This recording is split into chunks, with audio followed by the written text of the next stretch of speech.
புன்னைவளவன் sir, AIADMK திமுக அப்படின்னு 2 திராவிட கட்சிகள் இருக்கு. தாவேகாவினுடைய வருகை இந்த கட்சிக்கு தான் ஒரு தாக்கத்தை ஏற்படுத்தும், வாக்கு சதவிகிதத்தை பிரிக்கும் அப்படின்னு ஒவ்வொருத்தரும் ஒவ்வொரு விஷயத்த சொல்லி வந்துட்டு இருந்தாங்க. தற்போதைய நிலவரப்படி விஜய் யாருடைய வாக்குகளை அதிகம் பிரிச்சிருக்காரு, யாருக்கு அதிக சேதாரம்? அதாவது இந்த ஓவரால் இந்த எலெக்ஷனை 5G + ஜென்சி மேஜிக்னு வேணா நம்ம சொல்லலாம். அந்த விஷயம் நடந்திருக்குன்னு நான் நம்புறேன். வாக்கு யார் யாரிடமெல்லாம் இருந்ததோ எல்லாரிடமிருந்தும் விஜய் எடுத்திருக்கிறார். அந்த டென்ட்டை தான் இப்போ நம்ம பார்த்துக்கிட்டு இருக்கிறோம். திமுக அதிமுக அவங்களுடைய கட்டமைப்பு இது எல்லாவற்றையும் தாண்டி நீங்கள் என்னென்ன கேட்டகரியிலெல்லாம் அவங்க ஓட்ஸை கேதர் பண்ணி வச்சுருந்தாங்களோ, அவங்களுடைய ஓட் பேங்கை ஓட் பேஸை, அது எல்லாத்துக்குள்ளேயும் புகுந்து கிராஸ் செக்ஷனாக வெட்டி விஜய் எடுத்திருக்கிறார் அப்படிங்கிறது.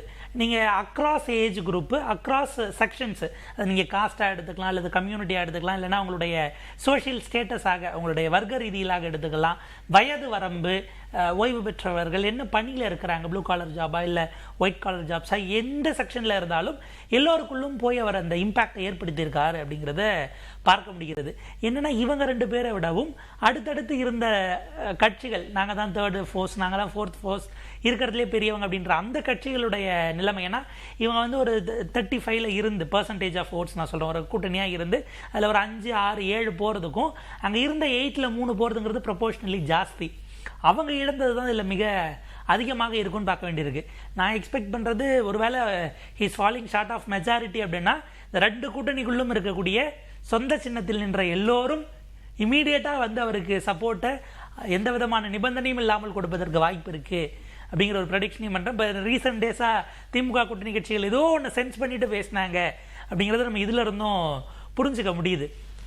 ஏடிஎம்கேவோட ஓட்டு என்னன்னா லாஸ்ட் 4 ஆண்டுகளாக அதிமுக எடப்பாடி பழனிசாமி அவர்கள் அவங்கள ரொம்ப நம்ம அண்டர் எஸ்டிமேட் பண்ணி ஒரு நரேட்டிவை செட் பண்ணிட்டாங்க. ஏன்னா கடைசி வரைக்கும் ஏறத்தாழ இந்த பிப்ரவரி மாதம் சசிகலாமா கட்சி ஆரம்பிக்கிற வரைக்கும் என்ன நடக்கிறது அதிமுகவில் அப்படிங்கிற ஒரு விஷயம் தான் திரும்ப திரும்ப பேசப்பட்டு கொண்டே இருந்தது. அவரின் மீதும் அந்த விமர்சனம் இருந்தது. ஜெயலலிதா அம்மா மாதிரி இவர் வந்து ரொம்ப ஒரு மாதிரி டார்மெண்ட்டாக போயிடுறாரு, ஒரு அக்ரெசிவாக கிரவுண்டுக்கு இறங்க வேண்டாமா என்கிற விமர்சனம் இருந்தாலும் கூட அதையும் தாண்டி ஏடிஎம்கே செஞ்சிருக்கு. அப்படின்னா ஆக்சுவலாக 2021 அதை சொன்னாங்க, 10 ஆண்டு ஆட்சி, அதனுடைய ஆன்டி இன்கம்பன்சி, ஜெயலலிதா அம்மா இல்லை, இதற்கு பிறகு இவங்க 75 வந்துட்டாங்களான்னு. அந்த கட்டமைப்பை இன்னமும் ஏதோ ஒரு வகையில் அவர் ஆக்டிவாக இன்ட்ராக்ட் பண்ணியிருந்திருக்காரு, இல்லை அவங்களுடைய கான்ஃபிடென்ஸை இன்னமும் எடப்பாடி பழனிசாமி இழக்கலை அப்படின்னு பார்க்க வேண்டியிருக்கு. திமுகவை பொறுத்தவரை ஜெயலலிதா அவர்களுடைய மறைவுக்கு பிறகு ஏடிஎம்கேலேருந்து ஒரு போர்ஷன் அவங்க எடுத்தாங்க இல்லையா, அவங்க திரும்ப திமுக இருந்து இருக்காங்களோன்னு ஒரு பார்வை பார்க்க வேண்டியிருக்கு. ஏன்னா விமன் ஓட்டை வந்து இன்வேரியபிளி ஜெயலலிதா மேடம்க்கு தான் போச்சு. அந்த செக்ஷனில் அதுக்கு பிறகு அந்த ஓட்டை எடுக்கிறதுக்கு அவங்க 2021-24 பல விஷயங்களை கொண்டு வந்தாங்க. ஆனால் அது வந்து ஒரு ஆர்கானிக்காக அவங்க செஞ்சுருந்தாலும் கூட ஸ்கீம் பேஸ்டாக அது நின்று போச்சு. பெனிஃபிஷியரிஸாக இருந்தாங்களே தவிர, பயனாளிகளாக இருந்தாங்களே தவிர, பங்கேற்பாளர்களாக பார்ட்டியில் ஒரு மூவ் ஆனது இப்படியான விஷயங்களில் பெரும் சிக்கல். இதை விட முக்கியமாக திமுக கூட்டணியின் மூலமாக வந்திருக்க வேண்டிய கோர் ஓட் பேங்க், அது வந்து நீங்கள் லேபர் யூனியன் சார்ந்து, தொழிலாளர்கள் சார்ந்து வரக்கூடியதாகட்டும், பட்டியல் சமூக மக்களினுடைய வாக்குகள், இதெல்லாம் வந்து பார்த்தீங்கன்னா அவங்களுக்கு ட்ரெடிஷ்னலாக அல்லது கடந்த 2-3 தேர்தல்களாக, அதாவது இந்த பேக் டு பேக் 3 விக்டரிஸ்னு ஸ்டாலின் அவர்களுக்கு சொல்ல அந்த மாலையாக சூட்டப்பட்ட 19, 21, 24 இவங்களுக்கு ஒரு பேக்கப்பாக இருந்த அத்தனை வாக்குகளும் அந்த எல்லா செக்ஷன்லையுமே இவங்க அதிருப்தியை ஏர்ன் பண்ணியிருக்கிறாங்க.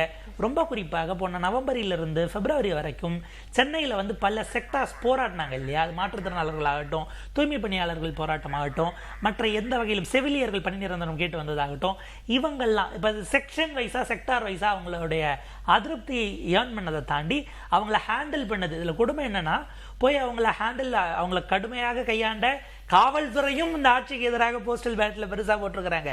யார் ஹேண்டில் செய்யப்பட்டாங்களோ அன்றைக்கு பாதிக்கப்பட்ட சர்வைவர்ஸாக இருந்தவர்களும் ஆட்சிக்கு எதிராக போய் சேர்ந்திருக்கிறார்கள். அப்போ வந்து ஒரு ஸ்டேட்டினுடைய கட்டளைக்கு ஈடுபட்டு நடந்தாலும் கூட இவங்க எல்லோருக்கும் ஏதோ ஒரு வெண்ட் அவுட் ஸ்பேஸ் இருந்தது.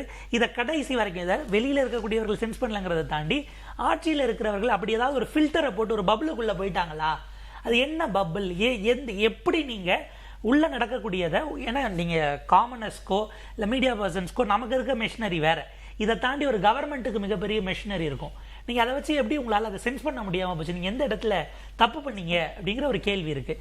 அப்போ கிராஜுவலாக இது நடந்திருக்கு. இது ஒரே நாளில் இல்லை ஒரு இரவில் அல்லது வெறும் விஜய் அவர்களுடைய உழைப்பு போதுமான்னு கேட்டால் இப்போவும் நான் போதாதுன்னு தான் சொல்லுவேன். அவர் ஆன் கிரவுண்டுக்கு இன்னமும் போனோம், தன்னுடைய தொண்டர்களுக்கு ரெசிப்ரோகேட் பண்ணக்கூடியதாக இல்லை, அது வந்து ஒன் வேவாகத்தான் இருக்கிறது. இதெல்லாம் விமர்சனம். ஆனால் அதை தாண்டி இன்னைக்கு அவங்க கொண்டு போய் கொடுத்துருக்குறாங்க. அந்த ஃபெய்த் அவர் வந்து காப்பாற்ற வேண்டும் அப்படிங்கிறது நம்முடைய எதிர்பார்ப்பு, விருப்பம். பட் இதை தாண்டி இந்த 2 திராவிடன் மேஜர்ஸும் அவங்க வந்து என்னென்ன தவறுகள் செய்திருக்கார்கள். இபிஎஸ் அவர்கள் கடந்த 3 தேர்தல்களாக அவருடைய எதிர்பாராத அந்த வெற்றி கிடைக்கல, எதிர்பார்த்தது கிடைக்கல. தோல்விக்கு பிறகு அவர் பெருசாக கோர்ஸ் கரெக்ஷன் பண்ணல. திமுக ஜெயித்தார்கள். ஜெயித்த பிறகு இப்போ 24ல் 40க்கு 40 வாங்கிட்டு நீங்கள் இன்னைக்கு வந்து இப்படி ஒரு நம்பரில் உட்காடுறீங்கன்னா அது அன்இமேஜினபிளாக இருக்குது. அப்போ என்ன நினச்சிட்டீங்க, 24ல் வந்த மேண்டேட்டு அன்னைக்கு அது தமிழ்நாடு விசஸ் டெல்லி அந்த நரேட்டிவ் அதில் உங்களுக்கு கொடுத்தாங்க. அதுக்கு அர்த்தம் 21லேருந்து 24 வரைக்கும் தி பெஸ்ட்டு, எந்த விதமான தவறுமே செய்யாமல் நம்முடைய ஆட்சி இருந்ததுன்னு நீங்கள் அதை இன்டர்பிரட் பண்ணியிருந்தா அந்த இடம் தவறானது. உங்களுடைய இன்ஃபரன்ஸில் அந்த இடத்துல தவறு நடந்திருக்கிறது. அங்கே கொடுத்தது இந்த தமிழ்நாடு விசஸ் டெல்லி என்பதை தாண்டி இந்த எலெக்ஷன் இன்னும் மைக்ரோவாக, லோக்கலாக, அந்தந்த அசம்பிளி சென்ட்ரிக்னா கேண்டிடேட் முகமே தெரியாம செய்கிறாங்க. நம்ம அதை அசம்பிளி சென்ட்ரிக்னு எனக்கு சொல்ல முடியுமாங்கிறது இருக்கு. அதுதான் நம்ம இதுக்கு முன்னாடி பேசிட்டு இருக்கும்போது நிறைய பேர் சொன்ன ஒரு விஷயம், கிராமப்புறங்கள்ல வேட்பாளர்கள் முகமோ அந்த வேட்பாளர்கள் யாருனோ தெரியல. தாவேகாவை பொறுத்த வரைக்கும் வெற்றி வாய்ப்பு குறைவாக தான் இருக்கும் அப்படிங்கறத சொல்லியிருந்தாங்க. இப்பவும் அதே நிலைமை தான். இப்ப வந்து லீடிங்ல இருந்தாலுமே வேட்பாளர்கள் யாருன்னா அங்க இருக்கக்கூடியவங்களுக்கு தெரியாத ஒரு சூழல் இருக்கலாம். ஆனால் இந்த question mark, big question mark ஒன்று வருது இல்ல, எப்படி, எதற்காக, ஏன் ஓகேன்னு சூஸ் பண்ணாங்க? இல்லை, இது ஏறத்தாழ அமெரிக்கன் எலெக்ஷன் மாடலுக்கு போயிடுச்சு. ஸ்டாலின் சாரா விஜய் சாரா, நீங்கள் இதில் ஒரு ஆளுக்கு ஓட்டு போடுங்க அப்படிங்கிற லெவலுக்கு அதை கொண்டு போயிட்டார். ஒரு எலிவேஷன் பார்க்க வேண்டியிருக்கு. இல்லை, சிக்கல்கள் என்ன அப்படின்னா, டிஎம்கே அவங்க ஆட்சியில் இருக்கும் பொழுது அவங்க கிரவுண்டில் எப்படி பப்ளிக்கோட இன்ட்ராக்ட் பண்ணுறாங்க, அந்த டே டு டே ஆக்டிவிட்டிஸ் ஏதோ ஒரு query கொண்டு போறீங்கன்னா என்னவா இருந்திருக்குங்கிறத பரிசீலனை செய்ய வேண்டியிருக்கு. இன்னொரு பக்கம் அதிமுக அந்த சேனல் எப்படி வச்சிருந்தாங்க, ஆட்சியில் இருந்தா எப்படி இருக்கீங்க, இல்லைன்னா எப்படி இருக்கீங்க, இந்த ஒரு மதிப்பீடும் பப்ளிக் போட்டிருப்பாங்களோன்னு ஒரு வாய்ப்பு இருக்கு. என்னன்னா, நீங்க வந்து ஆட்சி அதிகாரத்துக்கு போய் உட்கார்ந்த பிறகு நீங்க எதிர்கட்சியா இருந்தப்ப உங்ககிட்ட இருந்த அந்த ஒரு அப்ரோச் இருக்கு இல்லையா, அந்த அளவுக்கு நீங்க அப்ரோச்சபிளா போயிட்டீங்களா? எனக்கு அமைச்சர்கள் பின்னடைவில் ஒரு வகையில் கூட நம்ம அதை பண்ணிக்கலாம், ஜஸ்டிஃபை பண்ணிக்கலாம். அமைச்சர்கள் ஆன பிறகு சென்னை சென்ட்ரிக்கா இருந்திருப்பாங்க, தொகுதிக்கே போயிருக்க மாட்டாங்கன்னு. அமைச்சர் ஆகாதவர்களும் பின்னடைவை சந்திக்கிறாங்க. அப்ப ஏதோ ஒரு விதமான ஒரு அந்த பப்பிளை தாண்டி நீங்க போயிட்டு அப்ரோச்சபிளா இல்லையா, ஒண்ணு. ரெண்டாவது, கன்வென்ஷனல் மெத்தட்ஸ்ல நீங்க நின்றுட்டு அடுத்த இதனோட தலைமுறையோட நீங்க ஒரு கம்யூனிகேஷனுக்கு பிரிட்ஜையே ஃபார்ம் பண்ணாம விட்டுட்டீங்களா? நீங்க ஒரு தலைமுறையே நீங்க உங்களை நெக்லெக்ட் பண்ணியிருக்கிறீங்க, இக்னோர் பண்ணியிருக்கிறீங்க. அந்த இக்னரன்ஸ் அப்படிங்கிறது இன்றைக்கு உங்களுக்கு அதற்கான விலையை கொடுத்துருக்கிறது. இக்னோர் பண்ணதை தாண்டி நீங்க அவங்கள ஹியூமிலியேட் பண்ணீங்க. ஒரு எல்லைக்கு மேல அவங்களுக்கு என்ன தெரியும் அப்படிங்கிற இடமாக போகிறது. நான் திரும்ப சொல்றேன், நீங்க எவ்வளவு பெரிய அறிவாளியாக வேணாலும் இருக்கலாம், எவ்வளவு பெரிய ஸ்ட்ராங்கஸ்ட் இன்டெலெக்டாகவும் இருக்கலாம், இன்னொருவருடைய சுயமரியாதையை சீண்டி பார்க்கக்கூடிய உரிமை உங்களுக்கு கிடையாது. அந்த ஒரு இன்டெலெக்சுவல் அரகன்ஸ் அது ஏதோ ஒரு இடத்துல மாறிடுச்சோங்கிற பார்வை இருக்கு. போற போக்குல நீங்க தர்க்கம் இல்லாத நேரத்துல தானே நீங்க தனிமனித தாக்குதலுக்கோ லேபிளிங்கோ போனோம். இதெல்லாம் மொத்தமா ஒரு கட்சியை முழுமையா பண்ணுச்சுன்னு நம்ம சொல்லல. ஆனால் செய்த விஷயங்களை அதை நீங்க டோன் டவுன் பண்ண சொன்னீங்களா? உங்களை நீங்க ஸ்டடி பண்ணிக்கிட்டீங்களா? இப்ப ஒண்ணு, நீங்க விஜய் ஒரு ஃபேக்டரே இல்லைன்னு நீங்க பண்ணியிருந்தீங்கன்னா மிஸ்கால்குலேஷன். தெரிஞ்சு உங்களை நீங்க திருத்திக்கல அப்படின்னா உங்க மேல இருந்த ஓவர் கான்ஃபிடன்ஸ்.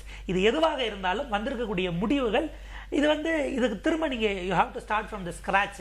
10 ஆண்டுகள் நீங்க அப்போசிஷனா இருந்துட்டு அகைன் வந்தது அப்படிங்கிறது. ஏன்னா 2 பேருக்குமே வரலாற்று நெருக்கடி இருந்தது. ஸ்டாலின் அவர்களுக்கும் எடப்பாடி பழனிசாமி அவர்களுக்கும் பேக் டு பேக் ஒரே சிஎம் கேண்டிடேட்டை சொல்லி திமுக வந்ததில்லை.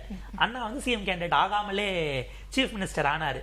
ஸோ அவங்களுக்கு அது. இபிஎஸ் அவர்களுக்கு பேக் டு பேக் ஆட்சியை 2 எலெக்ஷன்ல அதிமுக தோத்ததில்லை. தன்னுடைய காலத்தில் அது வந்துடக்கூடாதுன்னு அவர் நினைச்சாரு. பட் அது 2மே நிகழ்ந்திருக்கிறதுங்கிற ஒரு சூழல் உருவாயிருக்கு. அப்படின்னா இவங்களுடைய, அதாவது அவங்களுடைய என்டையர் எக்ஸ்பீரியன்ஸ்ல இருந்து அவங்க சில விஷயத்தை ஃபோர்காஸ்ட் பண்ணியிருக்கிறாங்க. ஆனால் அந்த ஃபோர்காஸ்ட் பண்ணதை பல வகையிலும் அவங்க கிராஸ் செக் பண்ணாமல் விட்டுருக்குறாங்க. ரியாலிட்டி என்ன அப்படிங்கிறதுக்கு ஒரே ஒரு சோர்ஸை வச்சிங்கன்னா பாலிட்டிஷியன்ஸ் அந்த இடத்துல தப்பு பண்ணுறீங்க.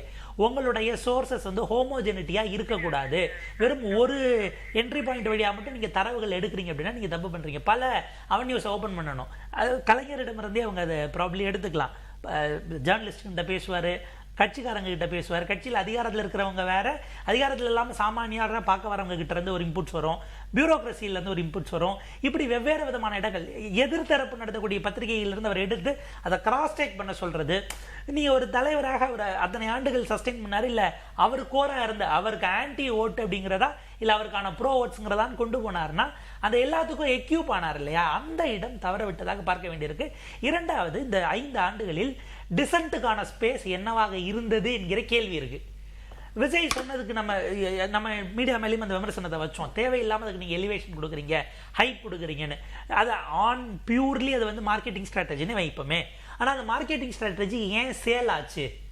அதை கன்சியூம் பண்ண ஆட்கள் இருக்கிறாங்க. அந்த கன்சம்ஷன்ங்கிறது வெறுமனே விஜய விஷுவலா பார்க்கறதுக்கு மட்டும்தான் நம்ம ப்ரெடிக்ட் பண்ண இடத்துல அந்த கண்டென்ட்டை நாங்கள் சப்ஸ்கிரைப் பண்றோம், நாங்கள் அதுல உடன்படுறோம் என்ற இடத்திற்கு இன்றைக்கு வாக்காளர்கள் கொண்டு போய் சேர்ந்திருக்காங்க. அதை தான் நமக்கு புரிய வச்சிருக்கிறாங்க. ஸோ என்டையராக, அதாவது சாமானியர்களுடைய பார்வையை, சாமானியர்களிடமிருந்து விலகி இருக்கக்கூடிய இன்டெலெக்ட் கிளாஸே ரொம்ப நாளாக டிஸ்கஸ் பண்ணிட்டு இருந்தோம்.